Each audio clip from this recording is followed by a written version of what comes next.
السلام علیکم دوستو، کیسے ہیں آپ؟ امید ہو کہ آپ سب ٹھیک ہوں گے۔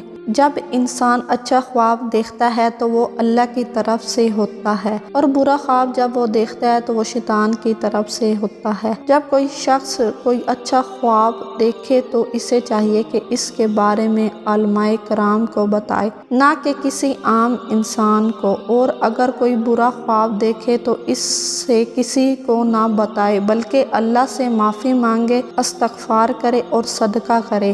وہ قصہ یوں ہے، جب یوسف علیہ السلام نے اپنے باپ سے کہا، اے میرے والد گرامی، میں نے خواب میں 11 ستاروں کو اور سورج اور چاند کو دیکھا ہے۔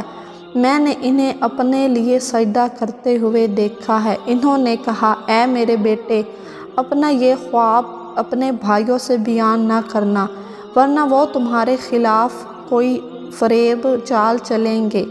بے شک شیطان انسان کا کھلا دشمن ہے۔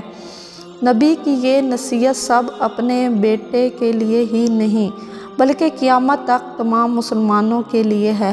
اچھے خواب ہر کسی کو مت سناؤ، کیونکہ ہو سکتا ہے اللہ تمہیں بڑی نعمتوں سے نوازنا چاہے اور لوگ حسد کرنے لگیں۔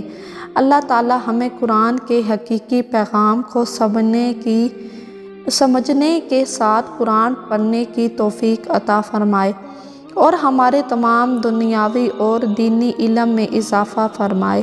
اللہ سب کی زندگی آسان فرمائے، ہمیں حلال کمانے کی توفیق، جدوجہد، ہمت عطا فرمائے۔ اللہ تعالیٰ اس دعا کو ہم سب کے لیے قبول فرمائے، اور اس کا اجر ہر مسلمان کے نامہ اعمال میں لکھا جائے۔ آمین ثم آمین۔ اگر آپ کو میری تحریر پسند آئے تو پلیز چینل کو سبسکرائب کریں اور بیل آئیکن کو دبائیں۔ اللہ حافظ۔